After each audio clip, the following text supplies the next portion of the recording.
Bharatiya Janata party की जो राजनीति है उसमें कहीं ना कहीं नफरत का पुट है।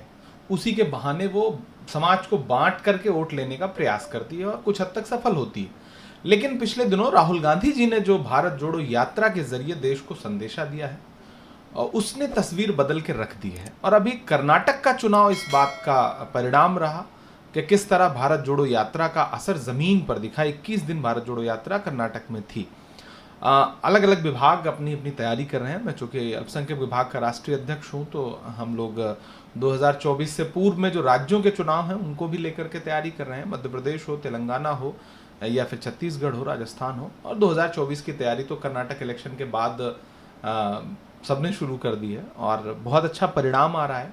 लोग जुड़ रहे हैं। अल्पसंख्यक विभाग लगातार जा रहा है लोगों के बीच में और हम बुनकर सम्मेलन कर रहे हैं, भारत जोड़ो बुनकर सम्मेलन कर रहे हैं, हम भारत जोड़ो सम्मेलन कर रहे हैं।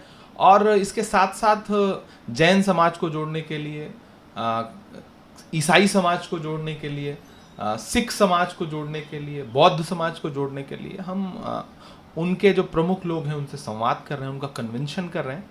और इसका बहुत अच्छा रिस्पांस है। बुनकरों के कार्यक्रम का बहुत अच्छा रिस्पांस है। पूरी जो बुनकर इंडस्ट्री है उसके लिए यूपीए ने जो काम किए थे हम उनके बीच में जाकर के उसे गिना रहे हैं। और एनडीए की सरकार ने किस तरह उस पूरे उद्योग को बर्बाद किया है हम उसकी भी याद उनको दिला रहे हैं और वो व्यापक पैमाने पे जुड़ते हुए दिख रहे हैं। हाँ, हमारा प्रयास ये है कि एक बड़ा कार्यक्रम हम दिल्ली के तालकटोरा स्टेडियम में बुनकरों से संबंधित भारत जोड़ो शीर्षक से करें और भाईचारे का संदेश दें। क्योंकि चुनाव नजदीक आता है तो भाजपा नफरत का हमला और तेज कर देती है। हमने कर्नाटक में भी देखा और आने वाले चुनाव में भी देखेंगे।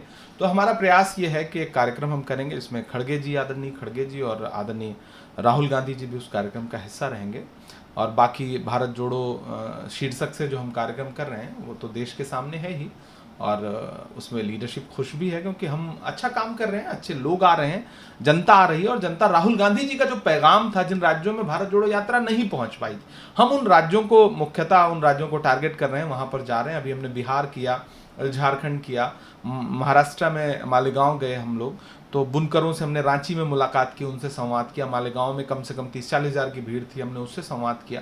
तो बहुत अच्छा रिस्पॉन्स है। आने वाले दिनों में हम अंडमान निकोबार तक जा रहे हैं। हम देश के हर उस कोने तक जाएंगे जहां भारत जोड़ो यात्रा खुद से नहीं पहुंची बल्कि उनका नाम पहुंचा था। तो हम राहुल जी का संदेशा लेके, उनका पैगाम लेकर के उन राज्यों में जा रहे हैं। देखिए, भाजपा का जो नारा है सबका साथ सबका विकास, पहली बात तो ये नारा ही झूठा है।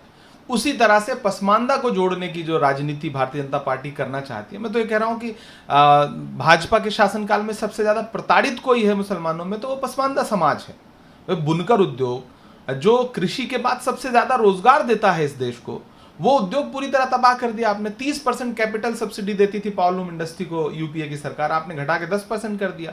आपने धागे तक पे जीएसटी लगा दी, तो पूरी इंडस्ट्री बर्बाद हो गई। कोविड के दौरान जिस उद्योग को थोड़ा सहारा देने की जरूरत थी उसको आपने बिल्कुल यतीम छोड़ दिया। मालेगांव में 2 लाख से ज्यादा पावरलूम मशीनें जो है वो कबाड़ में बिक गई। हम अभी मालेगांव में एक कार्यक्रम उस भिवंडी कार्यक्रम करने जा रहे हैं। भिवंडी में 2 लाख से ज्यादा मशीनें बिकी। तो भाजपा सिर्फ नारा देती है, चुनावी जुमला देती है, वरना मिनहाज अंसारी से लेकर के तबरेज अंसारी तक सबसे ज्यादा लिंचिंग का शिकार यही पसमानदा समाज है। तो भाजपा ये नारा लगाना बंद करे क्योंकि ये झूठा नारा है उसका। उसी तरह जैसे सबका साथ सबका विकास खोखला और झूठा है।